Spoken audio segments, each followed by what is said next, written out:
Hello everybody, this is going to be a short video, but I want to give you an update what's going on here. So, if you look at the board, you'll see a lot of blue on there. I've replaced every resistor, as you can see. What you can't see, let's see if I can zoom in.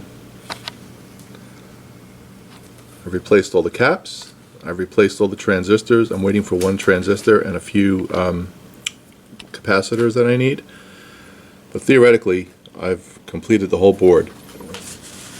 This is the optical device that I spoke about last time. I found one on eBay. I have no idea if it's the right value. I'll figure it out when I power this thing up. But like I said, I'm going to take an extreme approach here and replace everything.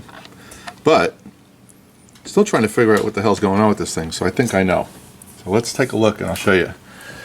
So I'm fortunate enough to have this book, which tells me just about everything I need to know. And I came across this page, and this talks about mounting the heat sink and the parts. And this page right here, this piece, is the clue. Okay? And I think I know what's going on now. So if you look at the way the transistors mount, they go through a gasket, then they mount directly into the heat sink. Okay? And this is the line that caught my eye. Apply a layer of silicone grease on both sides of the mica insulator. I didn't do that when I replaced these. Which basically means that as the transistors go through the holes in the heatsink, if it's not perfectly aligned, they could be hitting it. What do you think would happen there? Right? The transistor would latch open and I would get over voltage, which would cause the problem I was having. I think. So what I'm going to do is I'm going to take them out. I'm going to put some insulating grease on these things. And I'm going to see if it works after I put all the pieces in. And just to give you a reference, this is the area I'm talking about here. These transistors, Q16 and Q15. And you'll see, all I really have is the insulator. I don't have any grease on these things. And I think that's going to be what the issue is. But we'll see. I could be wrong, but at least I know I've got that part incorrectly done. So, a few other things I'll show you. This is the burnt area of the board that I showed you last time. I've replaced the resistor. That's done. And I just need to connect a few more wires here that I took out when I was replacing these things. I need to do that. I also completed another part of this, which I'll show you, which is right here.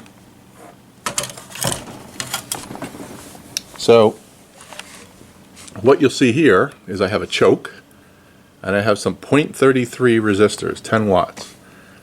You know, and while I'm replacing everything, I figured I'm just going to replace everything. So I cleaned all this up. I put new resistors with heat sinks on them. This is the 8.8 Henry choke. And I've got everything cleaned up here. So that's been done. And I think that's it. You've seen all this. So that's where I am. I'm going to have a couple of more capacitors that need to come in. I'm going to populate the rest of the board, and then I'm going to rip out those transistors up here that I mentioned, and we're going to give it a shot. Now, one good thing about this book is that it does give me a reference to voltages. So as I start to put this thing together, there's a section here that shows me what the voltages should be. It's got information about the speaker, just about everything that I really need. So if I can't get this working with this book, then I'm in the wrong business. I should have a new hobby. So that's kind of where I am. This book tells me just about everything I need. And like I said, here's some voltages. This shows you what the voltages should be in certain parts on the board. Okay. So this will really help me when I power it up. I'll know if I'm having an issue right away, because I should be able to measure these voltages. So 37.2 volts, etc., etc., etc. So really good book to have. So and they're very, very hard to come by the way. So I was very fortunate to be able to get this one. So my friends, that is where I am. Now the last question I have is, who's going to win the Great Potato Challenge this year? Is it John or is it Buzz?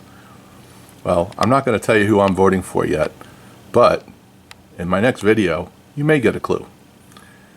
Alright, appreciate any comments, and I'll see you soon. As soon as I get those parts in, I'm going to get another video out as soon as possible. So that's what I've been up to. replacing tons and tons of resistors and making sure that they're the correct value before I put them in. All right, everybody. Thanks for watching. Bye.